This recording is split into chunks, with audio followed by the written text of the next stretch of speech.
So here we are again. This feels like the rematch that everybody has been waiting for almost a year. Right. It really can't be stressed how close you guys came last year. Chris Paul is hurt. He did not pass half court on that last play. You get hurt in that closing minute of Game 5. You guys go up 3-2. Even if we fast forward to Game 7, you guys were leading at halftime. It was that close to you making your first NBA Finals, Right. to know that you came this close, but then it crashed out before you could get there. How did that sit with you over the summer? I think through the entire thing, I was kind of like drunk emotionally. You know what I mean? Seriously, like I really don't remember too much of the games. I remember after we lost, I started rehabbing. You know what I mean? And the process started over again. You know, that night you can be mad, frustrated, say whatever you want to, but then that next morning is get to work. And then you start the journey again this season. Yep. Except the team's a little bit different. Things don't go well at the beginning. Yep. You guys were 14th in the West, all the way at the quarter mark of the season. Yeah. That's usually when teams feel like they know who they are. Were you worried at that point? I don't think I was ever worried. It was kind of frustrating at times because anybody that got kids that know that they keep it all the way real with you. And my son is one that he always checks to see what the standings are. And I remember being there at breakfast and he was like, "Dang, Daddy, y'all second to last." You know what I mean? And it's something I'll never forget. And I never talk about it, but I'll never forget him saying that. And here comes Chris Paul. And Olynyk is right on his tail, and Paul loses the ball, holding onto his leg, and that hamstring has just been pulled again. You get hurt again. It's the hamstring again. Yeah. You have to miss 17 games. Yeah.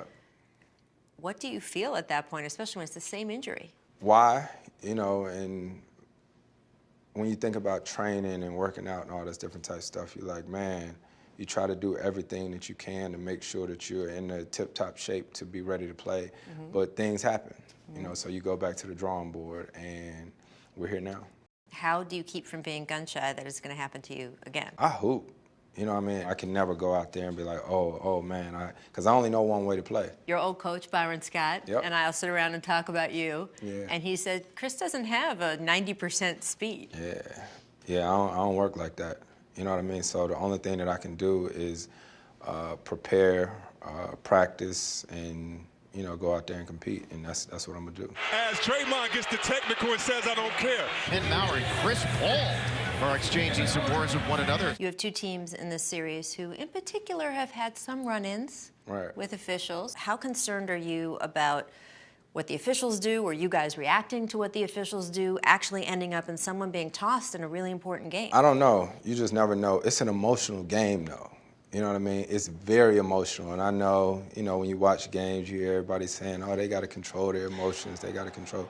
And you do have to control it, but it's an emotional game.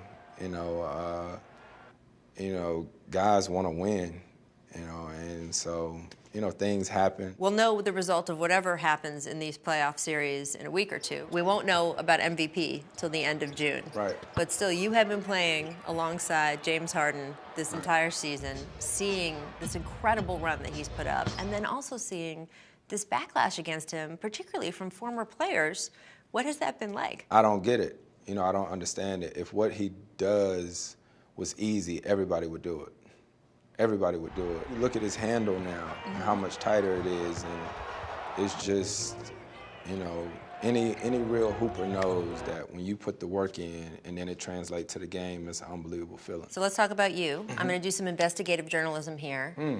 Who is allowed to touch your head? Everybody knows what everybody's going to. Don't touch the top of my head. Because we know after the other day, P.J. Tucker is not allowed to. And I know from a few years ago, Pau Gasol is not allowed to. Yeah, that's so out. just That's out. Little Chris? Nobody. Jada? That's out. No one? that's out. No? That's out. And everybody know that. Like, you don't do that to nobody. You know what I mean? It ain't just me. So any and everybody know that. Don't do that. You are now 33 years old.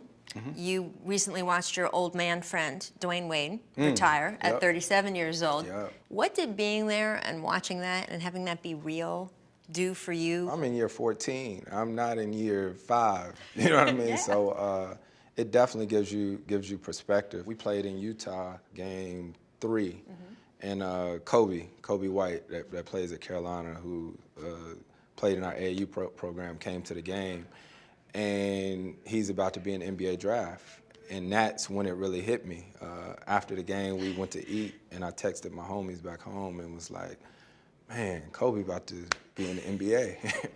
You know, this is crazy. Well, you do have a few more years to go, so you got to pick up that NBA title somewhere in there. Exactly. That's what we play for. And it's about the competition of it. You know, it's about the journey and the process of it, and, you know, we'll get there.